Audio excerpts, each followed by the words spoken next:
இங்கே ஈசாயாலே தாவீது புறக்கணிக்கப்பட்டான், தள்ளப்பட்டான், தூரப்படுத்தப்பட்டான். ஆனா கர்த்தரால் அழைக்கப்பட்டான். ஹalleluya. ஒரு மனுஷனால ஒரு மனுஷன் புறக்கணிக்கப்படலாம், ஆனா தேவனால அவனுக்கு அழைப்பு நிச்சயம் உண்டு.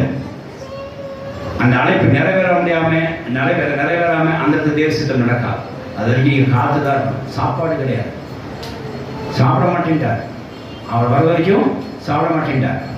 இப்ப தாவீது யோசிக்கிறார், எங்கேயோ வாரமா ஆடு மேய்ச்சிட்டு இருந்தோம், என்னை பிடிச்சி ராஜாவாக்கி என்னை தூக்கி எங்க அப்பனாலே கைப்பற்றப்பட்ட ஆளு, எங்க அப்பா விருந்துக்கே என்னை அடைக்கலை, என்ன அப்படி இருந்த ஆளை என்ன ஒருத்தர் புறக்கணிப்பட்ட ஒரு ஆளை கொண்டு போய் கர்த்தர் ராஜாவாக்கி, சமஸ்கிருத இஸ்ரேலுக்கு ராஜாவாக்கி, யூதருக்கு ராஜாவாக்கி என்னை வைத்திருக்காரு. அப்படின்னா நீர் எவரையும் செய்ய முடியும், மேம்படுத்த முடியும், நீ எவரையும் நீங்க பலப்படுத்த முடியும் அப்படின்னு அறிந்து கொண்ட ஆண்டவரே இல்லை. ஹalleluya. அவருடைய வாழ்க்கையில் இருந்த சாட்சி நடந்த தேவனுடைய பண்பை